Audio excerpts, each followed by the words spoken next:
नमस्कार, next 9 news देख रहे हैं आप और मैं हूं आपके साथ प्रज्ञा सिंह। बहुत बहुत स्वागत है आपका मेरे आज के इस खास प्रोग्राम बड़ी हस्ती में।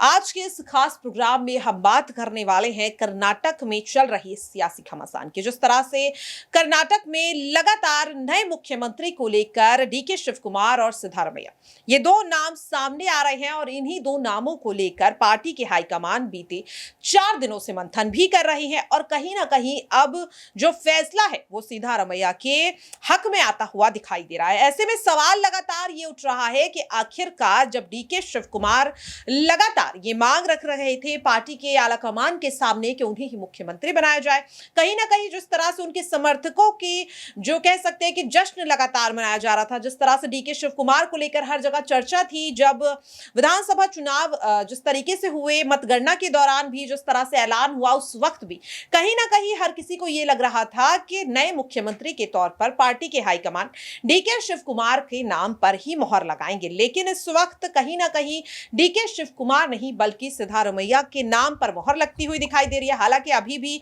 कुछ कहा नहीं जा सकता, लेकिन यहां पर अब ऐसे में चर्चा इस बात पर करनी बहुत ज्यादा जरूरी है कि आखिरकार आखिरी वक्त में ये पूरा जो खेल है वो कैसे पलट गया और ऐसा क्या हो गया कि मल्लिकार्जुन खड़गे ने डीके शिव कुमार नहीं बल्कि सिद्धारमैया के पक्ष में अपना फैसला सुना दिया, मुख्यमंत्री के तौर पर उनके नाम पर मोहर लगा दी है। जानने के लिए देखिए हमारी ये खास रिपोर्ट। कर्नाटक विधानसभा चुनाव जीतकर कांग्रेस ने 10 साल बाद सत्ता में धमाकेदार वापसी की है।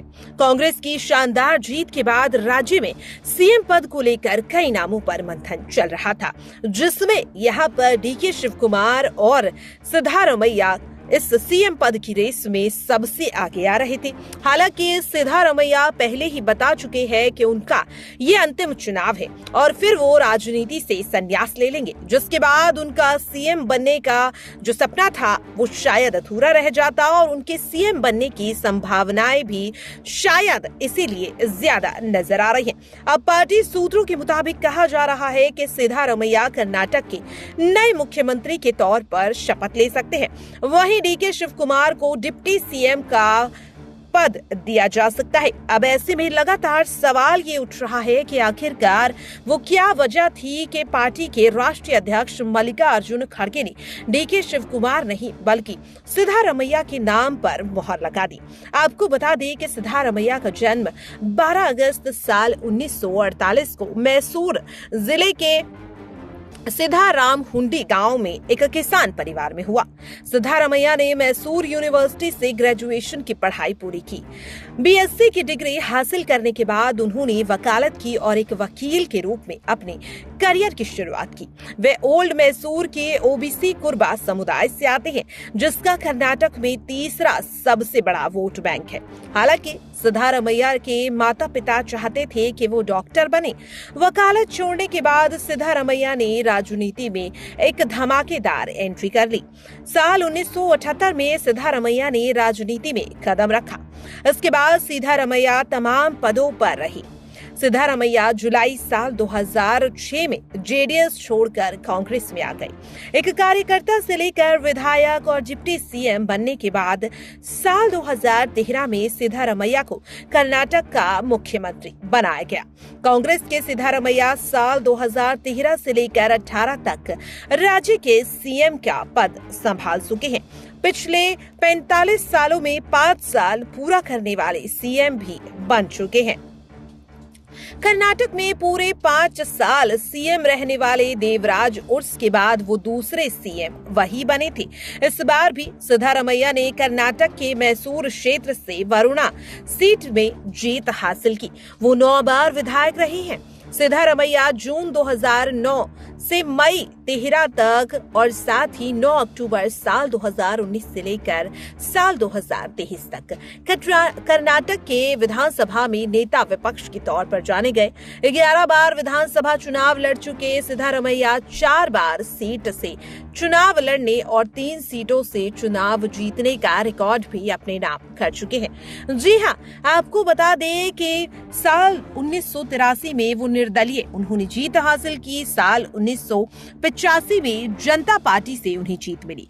साल 1989 में जनता दल से उन्हें हार मिली। 1994 में जनता दल से उन्हें जीत मिली। 1999 में जेडीएस से उन्हें हार का सामना करना पड़ा। तो वहीं साल 2006 में उपचुनाव में उन्होंने कांग्रेस की ओर से जीत हासिल की।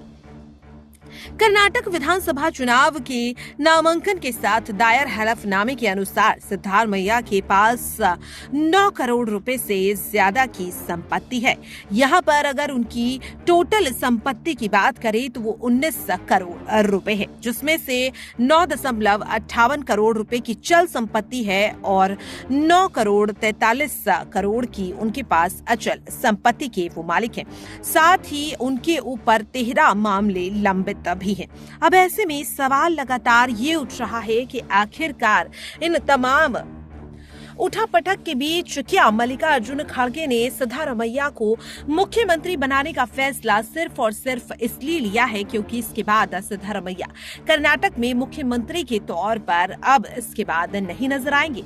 क्या उम्र दराज होने की वजह से ही ये आखिरी बार उन्हें मुख्यमंत्री बनाने का फैसला खड़गे लेते हुए नजर आ रहे हैं? लेकिन क्या इस फैसले से डीके शिव कुमार खुश हो पाएंगे? लगातार मुख्यमंत्री बनने की इच्छा प्रकट कर रहे डीके शिव कुमार क्या उप मुख्यमंत्री का कार्यभार संभालते हुए नजर आएंगे या नहीं, ये देखना होगा। काफी दिलचस्प। नेक्स्ट 9 न्यूज की ओर से खास रिपोर्ट। तो देखा आपने कि किस तरह से अगर बात करें तो कर्नाटक में यूं ही नहीं, पार्टी के हाईकमान सिद्धारमैया के नाम पर अपनी मोहर लगाते हुए दिखाई दे रहे हैं। उनका कहीं ना कहीं इस तरीके का वर्चस्व कर्नाटक में हमेशा से रहा, उनका राजनीतिक इतिहास ऐसा रहा है और कहीं ना कहीं उनके एक्सपीरियंस को देखते हुए ही मल्लिकार्जुन खड़गे ने ये फैसला लिया है। अब सवाल ये है कि डीके शिव कुमार जो लगातार मुख्यमंत्री के पद पर अपनी नाम के ऐलान का कहीं ना कहीं इंतजार कर रहे थे, ये जो बड़ा झटका उन्हें मिला है, क्या इसके बाद वो पार्टी के साथ बने रहेंगे? क्योंकि कहीं ना कहीं डीके शिव कुमार इस वक्त जिस तरह से लगातार सोनिया गांधी की तारीफ करते हुए नजर आ रहे थे, जिस तरह से राहुल गांधी से उन्होंने मुलाकात की, मल्लिकार्जुन खड़गे से मुलाकात करने के लिए वो पहुंच गए, जिसे देखकर साफ लग रहा था कि डीके शिव कुमार ये चाहते हैं कि उन्हें ही मुख्यमंत्री बनाया जाए।